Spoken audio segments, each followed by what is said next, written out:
नमस्कार दोस्तों, आप सभी का एक बार फिर से स्वागत है हमारे YouTube चैनल हिंदू धर्म ग्रंथ पर।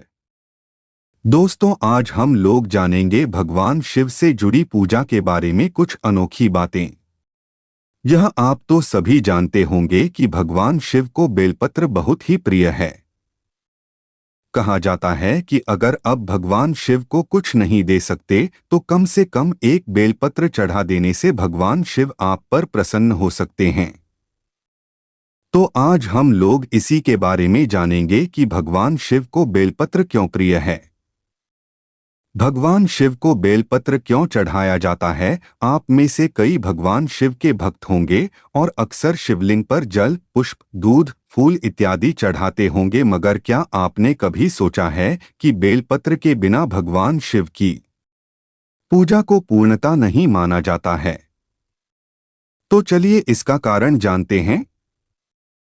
ऐसी मान्यता है कि भगवान शिव के शिवलिंग को बेलपत्र वृक्ष के नीचे स्थापित करके हर दिन सुबह सुबह जल चढ़ाने से मनुष्य के सभी पाप नष्ट हो जाते हैं और उसे सुख समृद्धि की प्राप्ति होती है।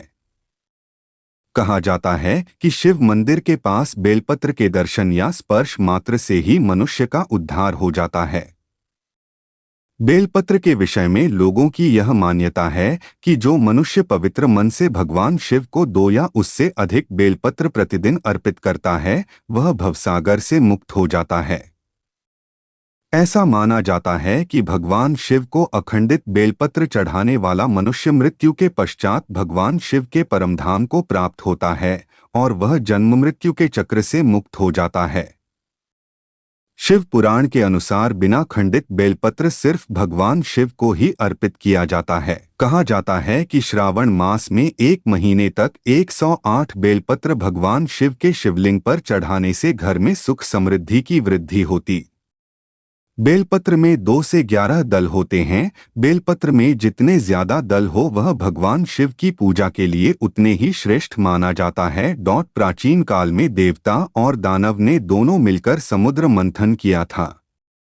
सागर मंथन के दौरान समुद्र से कई बहुमूल्य वस्तुएं प्राप्त हुई। उसके बाद फिर समुद्र मंथन से हलाहल नाम का एक विष निकला, जो कि इस विष का प्रभाव इतना ज्यादा था कि संपूर्ण सृष्टि का विनाश हो सकता था। इस विष से संसार की रक्षा के लिए भगवान शिव ने इस विष को पी गया और यह विष भगवान शिव के गले में ही रह गया, जिसके कारण उसका कंठ नीला पड़ गया। इसलिए भगवान शिव को नीलकंठ के नाम से भी जाना जाता है। इस विष के प्रभाव से भगवान शिव के मस्तिष्क गर्म होने लगा। तब देवताओं ने भगवान शिव के ऊपर जल चढ़ाने लग गया। जल के प्रभाव से भगवान शिव के सिर की जलन तो दूर हो गई, लेकिन कंठ की जलन बनी रहे। इसके बाद देवताओं ने उन्हें बेलपत्र खिलाना शुरू किया, क्योंकि बेलपत्र में विष के प्रभाव को खत्म होने का गुण होता है। तभी से भगवान शिव की पूजा में बेलपत्र चढ़ाने की परंपरा बनी है। बेलपत्र स्तोत्र त्रिदलं त्रिगुणाकारं त्रिनेत्रं च त्रियायुधम् त्रिजन्म पाप संहारं एक बिल्वं शिवार्पणम् अखंड बिल्व पात्रेण पूजिते नंदिकेश्वरे शुद्ध्यन्ति सर्वपापेभ्यो एक बिल्वं शिवार्पणम् शालिग्राम शिलामेका विप्राणा जातुचार्पयेत सोमैज्ञ महापुण्य एक बिल्वं शिवार्पणम् दंतिकोटि सहस्राणि वाजपेय शतानि च कोटि कन्या महादानय एक बिल्वन शिवार्पणम। एक कथा के अनुसार एक भील नाम का शिकारी था। यह शिकारी अपने परिवार का पालन पोषण करने के लिए जंगल में शिकार करता था। एक बार जब सावन का महीना चल रहा था, तब भील नामक यह शिकारी शिकार करने के उद्देश्य से जंगल में गया। इसके बाद वह एक वृक्ष पर चढ़कर बैठ गया। देखते ही देखते पूरा एक दिन और पूरी रात बीत जाने पर भी उसे कोई शिकार नहीं मिला। जिस पेड़ पर वह शिकारी चढ़कर छिपा था वह बेल का पेड़ था।